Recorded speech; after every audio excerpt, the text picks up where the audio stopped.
to Basketball Talk Pro. I'm Ron Ekker. You know, when you attend a major concert or a recital by a well-known musician or a talk by a great person, before he comes on, someone always comes out and says to you, suggests that you turn off your cell phone, all other mobile devices, or even sometimes it's just a voice coming out of the ceiling to allow for respect for that event that's going to take place. So I want to tell you that. I want you to turn off your cell phone and all mobile devices, TVs. Find a space for yourself to be able to listen today. Listen intently. Throughout history, there's always been someone who comes along in any walk of life, in any industry, in any endeavor, who takes the same resources that anyone else has, that we all have, but finds a way to unify those resources in such a way that he creates a masterpiece, a symbol of excellence. We have such a man with us today. You all know him. You all know Phil Jackson. You've seen him sitting quietly on the bench while his team speeds to another NBA championship. You've seen him interviewed by ESPN and all of the networks. You've even seen him on the major networks, surrounded by high-priced cameras, producers, supporters of the producers, makeup people, and always a very clever interviewer that has been trained to ask just the right questions. But today you're going to see him in a different light. There are no makeup people. There's no expensive cameras. There's no producer. There isn't even an interviewer. And yet, even that he can change. Even that he changes into a work of art with what he says. So let's listen carefully to Phil Jackson and his message.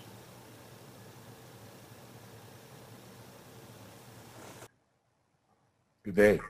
It's my pleasure to join this webcam broadcast, Basketball Talk Pro, which Ron Ekker has been really doing a great job providing information to coaches about this profession.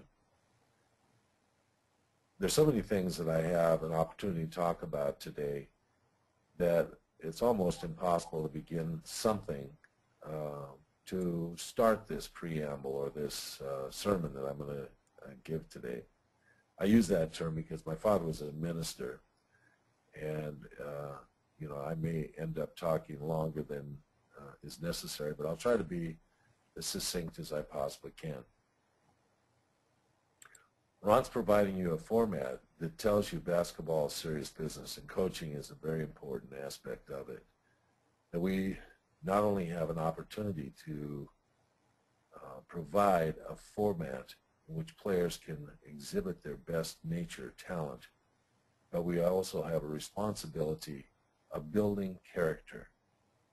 And in so doing, we are coming into contact with hundreds, in some cases, maybe thousands of people in the process. And so our philosophy is displayed on the floor, and it's brought to mind by what's happening out there on the court. Ron's taught a lot about the Monk offense. I may be one of the only people that knew immediately when he said Monk offense exactly what that meant. That was Thelonious Monk he was referring to, and the improvisation that Thelonious Monk taught as a jazz musician. One side note, if you remember right, Clinton once said, who was a sax player, Bill Clinton, our president, that his favorite musician was Thelonious Monk, and the reporter wrote down the loneliest monk. So this isn't about being lonely. This is about the improvisation. My colleague and mentor for probably 18 years of the 20-some years that I coached, maybe 22 in the NBA, was Tex Winter. Tex Winter was an innovator of the triangle offense. Triangle offense was a term that was used for a sideline triangle that Sam Bowen started here at the University of Southern California in Los Angeles. Very prolific training that they had out here on the West Coast. At Loyola Marymount, where Pete Newell was playing, they also ran a triangle offense, and Pete Newell is one of the great teachers of basketball in this historic West Coast game. Tex Winter was actually a ball boy during Pete Newell's collegiate days at Loyola Marymount, and the two of them jostled and competed against each other over many years. Eventually, Pete retired from basketball in the 60s and later hired Tex Winter to take over the San Diego Rockets. They always argued about footwork and about various aspects of the triangle offense. I'm getting to the point of saying that the triangle offense is really a format, and it's a format for playing basketball very similar to what Ron is demonstrating in the Monk offense. It's a format to being able to play basketball innovatively. And what you're doing is you're giving players an option of how to play together in allowing them the ability to use their individual talents to the best of their capabilities. In our offensive system, we format the offense, filling a triangle or sideline triangle in a number of ways. First of all, under pressure through automatics, break down the pressure. And in a defense in which is compact, we use an entry pass and allow a variety of entries, wing entry, second guard entry, strong side guard enter, or a dribble entry into the sideline to allow the basketball to overload or to have an overload system. A little bit different than the Monk offense, but from that start, there's a variety of sequences that emanate, which allows a team to play on key passes. So once the ball is in that situation, the pass that comes out of that sideline becomes a key pass. One of the offensive dictates principles of the offense is that you should be able to hit any of your four teammates with the basketball. Spacing is another of the dictates or principles of this offense, and the fact that you can hit any of your four teammates allows a variety of actions to come out of that. So we key those passes. For example, a two-pass or the key pass to the top, a key pass to the post, key pass to the corner, two-pass to the corner we call it, and key pass to actually the backdoor step, which is really the weak side wing that steps in to relieve pressure. When we go to game situations, Tex Winter, who sat next to me on the bench, if I wasn't up, and one of the reasons I did not patrol the sidelines is because I felt that a player of mine, Dennis Rodman, at that particular time generated energy from whatever the coach was doing on the sideline. And he would become animated. If you became animated, he may become contested to the referees if you became belligerent or animated in your contesting of a referee's call. And so I found sitting quietly on the bench allowed him to play quietly or better on the floor, and the team. And as a result, I think the referees were better off for it too, because they didn't have to walk around a coach or have to deal with a coach that was contesting or edging for certain calls. Sitting next to Tex Winter was an ordeal because he was animated about the game, a highly competitive guy, and used to apologize all the time. I don't know how you put up with me type of apology because I get so caught up in the game.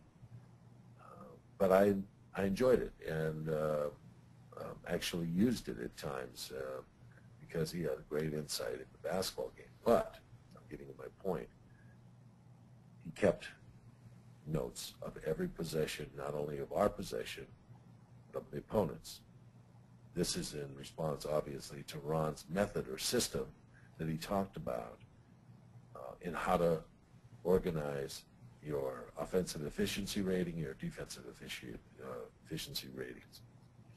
So as a clipboard has, you may have 30 lines on your note paper, maybe 27 or so. That was the first quarter. It may have to be pretty much maybe a double line down at the bottom with maybe 28 possessions or more in a very highly active game. But then as the game went on, we noticed that the possessions would go to 25 in the second quarter, 22 maybe in the third quarter, and under 20 often in the fourth quarter. Obviously, in the system, we knew exactly where the two passes were going. We could, short term, Tex could write two pass top, two pass, corner, two pass, post, two pass, and that's the key pass. And then the activity, 15-foot jump shot, layup, and whether it's scored or not, foul, how many fouls were made. And so at the end of the quarter, we'd stand at the quarter break, and he'd say, we had 26 possessions. We scored on 13 of those possessions, which was, pretty good. We wanted to score on 15 of 25 possessions, basically. Some of those possessions obviously get 1 point because you're making 1 out of 2 free throws. Sometimes if you have a free throw shooter, it's not good. We had 0 for 2, which is also considered a turnover in our book. And so by end of game, we knew exactly how many possessions we had and how we scored. We also knew our opponents, how they scored. Usually it wasn't done in obvious sets, but we would have 15-foot shot, layup, transition, a variety of things that went on in the basketball game, free throws as a defensive situation, and keep those notes also. What was really effective was in the NBA, obviously you play your opponents in your conference 4 times, you play your opponents in the other conference twice. And so in preparation or also in reviewing films, and by the way, this is one of the most important things you can do with your staff. If you have a staff, fortunately, some of you may not have a staff. You can solicit someone to be with you as a person that's an assistant or a helper in the basketball world.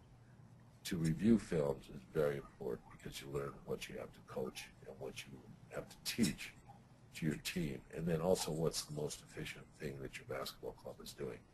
Ron's made some great points in his dialogue talking about how set offenses work versus what we call dynamic offense. We used to call it a static, or when you had to take the ball out of bounds, when you had to take the ball off a free throw line situation out of bounds, or a made basket. We called it dynamic when you ran live from rebounds, steals, etc. Those were live ball situations, and we tell the difference between the two of those, obviously, and that's a very important point. The timeouts, we would go out onto the floor, and we could say, we haven't run any sequences, etc. We used to start a game, and I'd say, let's go through a sequential pass situation. Unless we have transition, make sure that you cover all the sequential passes because I want to see how these teams are playing us. if we didn't have a history of how a team particularly was playing us at that time. We want to know what they're doing on a corner series. A corner series, obviously, to pass the corner becomes a corner screen roll, which can be played a variety of ways. And we want to also know what they're doing on our two pass to the top. Are they allowing it? Are they forcing us to use the backdoor step man? And a variety of things like that. Are they fronting the post? And is our two pass to the post going to be contested by that? Are they high siding or whatever? So we could go through the process of knowing what passes work, having a system of offense. So the timeout, which happens in mid-quarter, in the first quarters and the third quarters, multiple times in the second and the fourth in the NBA, we would stand out in the court, and I would spend time talking to Tex about offensive sequences and what's working, and then talk with my defensive coach, whichever assistant coach had the defensive team that we were playing at that time, the program that we were trying to work in the execution defensively. So I could get 30 to 40 seconds and then go in and talk to the team for the last 25 to 30 seconds about what we're going to do and what we've done. But in that process, Tex could say, hey, we're 4 out of 7 in our last 7 possessions in this quarter. What's worked well for us is such and such. Our dribble weave off the two pass to the top, or our corner series, or whatever happened. And so we had some ongoing recognition of how we're working our game. Ultimately, as important as that, was going into the film room the next day before practice and seeing how our team was playing under the guise of a camera, and then taking those notes and verifying those notes and how we reacted to those notes that we had as a running score.